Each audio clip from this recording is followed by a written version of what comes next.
নমস্কাৰ সকলোলৈকে মই কপিলে স্বাগতম জনাইছো মোৰ আন এটি ভিডিঅ'লৈ খুব এটি গুৰুত্বপূৰ্ণ বিষয়ৰ ওপৰত মই যোৱা ভিডিঅ'ত আলোচনা কৰিছিলোঁ যে আমাৰ শৰীৰত যদি তেজৰ পৰিমাণ কমি যায় আপোনালোকে কেনেকুৱা ধৰণৰ লক্ষণৰ পৰা গম পাব আৰু আমাৰ আজিৰ ভিডিঅ'টো হৈছে সেই লক্ষণখিনিৰ পৰা আপোনালোকে গমটো পালে ঠিকে আছে এতিয়া উপশম কেনেকৈ পাব বা আপোনালোকৰ শৰীৰত যদি ডেফিচিয়েঞ্চি হৈছে হিমোগ্লোবিনৰ বা আপোনালোকৰ শৰীৰত যদি ৰক্তহীনতা হৈছে বা আপোনাৰ শৰীৰত যদি তেজৰ কমি হৈছে কেনেকুৱা ধৰণৰ খাদ্যৰ পৰা ঔষধ পাতি নোখোৱাকৈ কেনেকুৱা ধৰণৰ খাদ্যৰ পৰা আপোনালোকে উপশম পাব পাৰিব আপোনালোকৰ শৰীৰত যিমান থাকিব লাগে তেজৰ পৰিমাণ সিমান বজাই ৰাখিব পাৰিব বা ৰক্তহীনতাৰ পৰা আপোনালোকে হাত সাৰিব তো প্ৰথম আৰম্ভ কৰিম মই অসমত পোৱা সহজতে উপলব্ধ আপোনালোকৰ গাঁৱে ভূঞে পোৱা কেইবিধমান খাদ্যৰ পৰা তো মই প্ৰথম ক'ম কলডিলৰ কথা বানানা হাৰ্ট বুলি যাক আমি কওঁ বা বানানা ফ্লাৱাৰ বুলি আমি যাক কওঁ খুব বেছি পৰিমাণৰ আইৰণ থাকে কল ফুলত বা আমাৰ বেনানা হাৰ্টত বা কলডিলত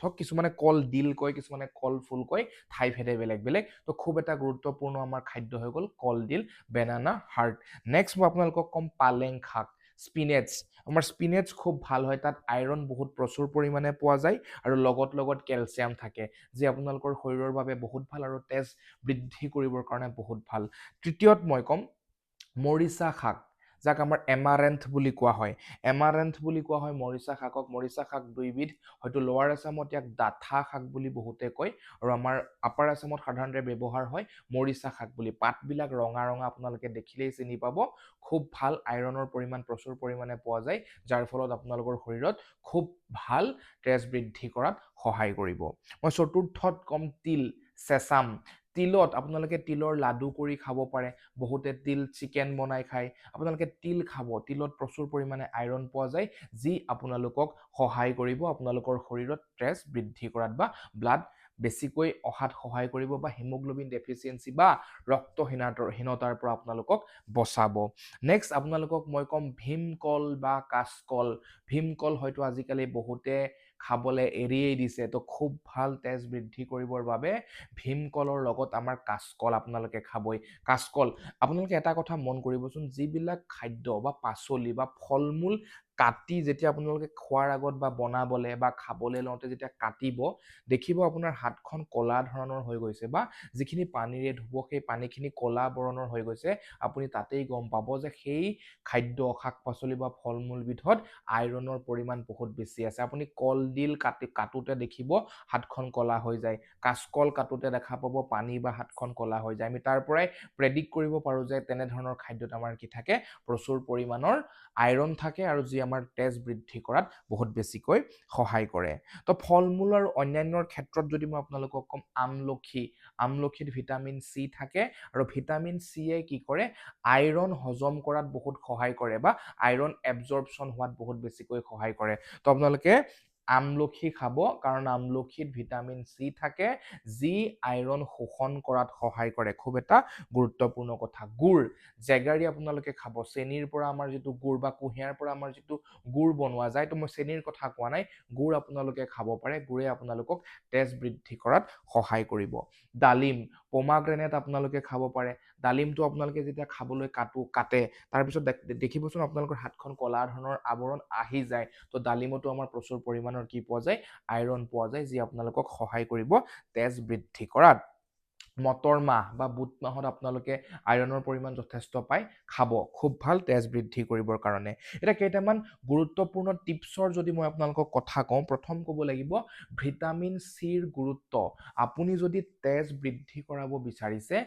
যিখিনিত আইৰণ বা আপোনালোকৰ কেলছিয়াম এনেকুৱা ধৰণৰ থকা খাদ্য বেছি যেতিয়া আপোনালোকে খায় সেইখিনি শোষণ কৰাত সহায় কৰিব এবজৰ্পশ্যনত সহায় কৰিব আমাৰ ভিটামিন চিয়ে তো ভিটামিন চিৰ গুৰুত্ব বহুত বেছিকৈ আছে যদিহে আপুনি তেজ বৃদ্ধি কৰাব বিচাৰিছে আপুনি যিখিনি খাদ্যই তেজ বৃদ্ধি কৰাব সেইখিনি খাবই মানে আইৰণ বেছি পোৱা খাদ্য খাব তাৰ লগত কিন্তু আপোনালোকে ভিটামিন চি বিশেষকৈ চাইট্ৰাছ ফ্ৰুইটবিলাক টেঙা জাতীয় শাক পাচলিয়েই হওক বা ফল মূলেই হওক খাব খুব এটা গুৰুত্বপূৰ্ণ ভূমিকা পালন কৰে ঠিক আছে নেক্সট আপোনালোকক মই বৰ্জন কৰাৰ ক্ষেত্ৰত যদি ক'ম ক'ল্ড ড্ৰিংকছ চেনিৰ মাত্ৰা, বটল জুইচ বিশেষকৈ স্প্ৰাইট, মিৰিণ্ডা এইবিলাক বস্তু আপোনালোকে এভইড কৰিব।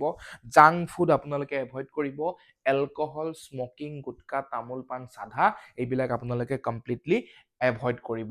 যোগাসন আপোনালোকে কৰিব। কেইবাটাও যোগাসনৰ কথা মই যদি ক'ব বিচাৰোঁ, কপাল ভাতি কৰিব, নাড়ী শুদ্ধি প্ৰাণায়াম কৰিব, আপোনালোকে সৰ্বাংগসন কৰিব বা সৰ্বাংগসন বুলি কোৱা যায়, ইত্যাদি ইত্যাদি বিভিন্ন ধৰণৰ যোগাসন আছে, আপোনালোকে কৰিবই কৰিব। তো ইয়াৰ উপৰিও মই আৰু কিছুমান খাদ্যৰ এখন লিষ্ট দিম, যিখিনি খাদ্যৰ পৰা আপোনালোকে আপোনাৰ তেজ বৃদ্ধি কৰিব পাৰিব। শৰীৰত যদি হিমোগ্ল'বিনৰ কমি হয় বা আপুনি যদি ৰক্তহীনতাত ভুগি থাকে, তো নিশ্চয়কৈ আপোনালোকে ঘৰতে ঘৰুৱা দিহাৰে আপোনালোকে কোনো ঔষধ নোখোৱাকৈ আপোনালোকে উপশম পাব পাৰিব। তো প্ৰথম কথা, মই আইৰণ পোৱা খাদ্যৰ খাবই লাগিব আপোনালোকে।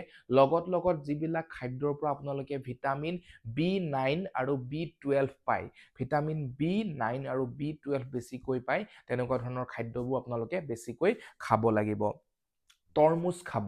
তৰমুজত আপোনালোকে ভিটামিন চি প্ৰচুৰ পৰিমাণে পাব, যিখিনি আপোনালোকক আইৰণ শোষণ কৰাত বা আপোনালোকৰ শৰীৰত যিখিনি আপুনি আইৰণ থকা খাদ্য খাব, সেইখিনি এবজৰ্পশ্যন হোৱাত সহায় কৰিব তৰমুজে। পালেং শাক আপোনালোকে খাব। পালেং শাকৰ জুইচ বনাই আপোনালোকে খাব পাৰে, গ্ৰাইণ্ডাৰত মাৰি তাক চব্জি কৰি খাব পাৰে বা আপোনালোকে চেলেড কৰিও খাব পাৰে। যেনেকৈ সুবিধা আপোনালোকে তেনেকৈ খাব পাৰে। অলৰেডি মই কৈছোঁ ডালিম খাব, বিটৰুট খাব, কল খাব। নেক্সট আপোনালোকে গাজৰ খাব। গাজৰৰ আপোনালোকে উপকাৰিতা সকলোৱে হয়তো গমেই পায়। আপেল, আঙুৰ, কমলা আপোনালোকে খাব। বিলাহী আপোনালোকে খাব। বিলাহীও বহুত ভাল আমাৰ তেজ বৃদ্ধি কৰাত। হয়তো আপোনালোকে এটা কথা শুনিছে যে যিবিলাক ফল মূল বা খাদ্য দেখিবলৈ বা শাক পাচলি দেখিবলৈ ৰঙা ৰঙৰ হয়, সেইখিনিয়ে আমাৰ তেজ বৃদ্ধি কৰাত সহায় কৰে। তো কথাটো মিছা নহয়, কিন্তু খুব ভাল গুৰুত্ব দিবলগীয়া এই কথা। শাক পাচলি আপোনালোকে কেঁচাই বা যদি চালাড কৰি খায়, বেছি আপোনালোকৰ কাৰণে সাৰ্থকজনক হয় বা ফলপ্ৰসূ হয়। তো তেনেকৈ খালে বেছি ভাল। গুড় আপোনালোকে খাব, মই অলৰেডি কৈছোঁ গুড় ভাল। ড্ৰাই ফ্ৰুইটছ আপোনালোকে খাব। বাদাম, কিচমিচ, কাজু ইত্যাদি ইত্যাদি যিবিলাক ড্ৰাই ফ্ৰুইটছ আছে, সেইবিলাক আপোনালোকে ৰাতি তিয়াই থ'ব। ৰাতিপুৱা খালী পেটত আপোনালোকে খাব, তেজ বৃদ্ধি হোৱাত খুব ভালকৈ সহায় কৰিব। কণী, মাছ, মাংস, বিশেষকৈ লোকেল মুৰ্গী বা লোকেল হাঁহৰ কণী, লোকেল মুৰ্গীৰ মাংস বা আপোনালোকে লোকেল মাছ বেছিকৈ খাব, খুব ভাল, আপোনালোকক সহায় কৰিব তেজ বৃদ্ধি হোৱাত। চয়াবিন আপোনালোকে খাব, ৰাজমাহ খাব, খুব ভাল। ব্ৰাউন ৰাইচ, কলা ধান বা আমাৰ ব্ৰাউন ৰাইচ বুলি যিটো কোৱা হয়, খুব ভাল আপোনালোকৰ কাৰণে, যদিহে তেজ বৃদ্ধি কৰাব বিচাৰিছে খাব। গোটা মগু, বিশেষকৈ আপোনালোকে গজালি উলিয়াই খাব পাৰিলে, যিটো আমাৰ স্প্ৰাউটছ বুলি কয়, খুব ভাল হয় আপোনালোকৰ বাবে, কৰিব পাৰে। আৰু চকলেট, ডাৰ্ক চকলেটে আমাক বহুতখিনি সহায় কৰে তেজ বৃদ্ধি কৰাত। তো এইখিনি আপোনালোকে কৰিব পাৰে। যোগাসনৰ ক্ষেত্ৰত অলৰেডি মই কৈছোঁ, কপাল ভাতি, নাড়ী শুদ্ধি প্ৰাণায়াম বা সৰ্বাংগসন আপোনালোকে কৰিব পাৰে। এক্সাৰচাইজ আপোনালোকে ৰেগুলাৰ দৈনন্দিন কৰিব, দৌৰিব পাৰে অকণমান, নহ'লে আপোনালোকে জগিং কৰিব, কোনোবাই চাইক্লিং কৰিব পাৰে, কোনোবাই সাঁতুৰিব পাৰে। যদি আপোনালোকে কোনোবাই জিমত গৈছে, সেইটো খুব ভাল কথা। প্ৰায় 45 মিনিটৰ পৰা 1 ঘণ্টা সময় আপোনালোকে ব্যায়াম বা আপোনালোকে যোগাসনৰ নামত দিবই দিব। আৰু বিশেষকৈ চাহ, যদিহে আপুনি তেজ বৃদ্ধি কৰাব বিচাৰিছে বা ৰক্তহীনতাত যদি ভুগি আছে, চাহ, কফি, এলকহল, বিশেষকৈ মদ্যপান আৰু স্মকিং, তামোল, গুটকা, চিগাৰেট স্মকিং, এইবিলাক বস্তু আপোনালোকে এভইড কৰিব লাগিব। তো এইখিনি ৰুল যদি আপোনালোকে মানি চলে বা এইখিনি খাদ্য যদি আপোনালোকে ঘৰতেই খায় প্ৰথম অৱস্থাত, বা আপোনালোকে আৰম্ভণিতে যেতিয়া গম পায় যে হয় আপোনাৰ তেজৰ পৰিমাণ কমিছে, এইখিনি খাদ্য যদি আপোনালোকে ৰেগুলাৰ খায়, আপুনি কোনো ঔষধ খাব নালাগে, ঘৰতেই আপোনাৰ খুব ধুনীয়া যিমান পৰিমাণৰ তেজ থাকিব লাগে সিমানখিনি আপোনাৰ শৰীৰত আহি যাব। তো এইখিনিয়ে আছিল খাদ্য তালিকা। যদি আপোনালোকে এইখিনি অলৰেডি বহুতে গমেই পায় বাৰু, যদি কিছুমানে গম নাপাইছিল বা অৱগত নাছিল, কথাখিনি ধ্যান দি শুনিব, কামত আহিব। আৰু যদি আপোনালোকে উপযোগী যেন পালে, ভিডিঅ'টি যিমান পাৰে সিমান শ্বেয়াৰ কৰিব।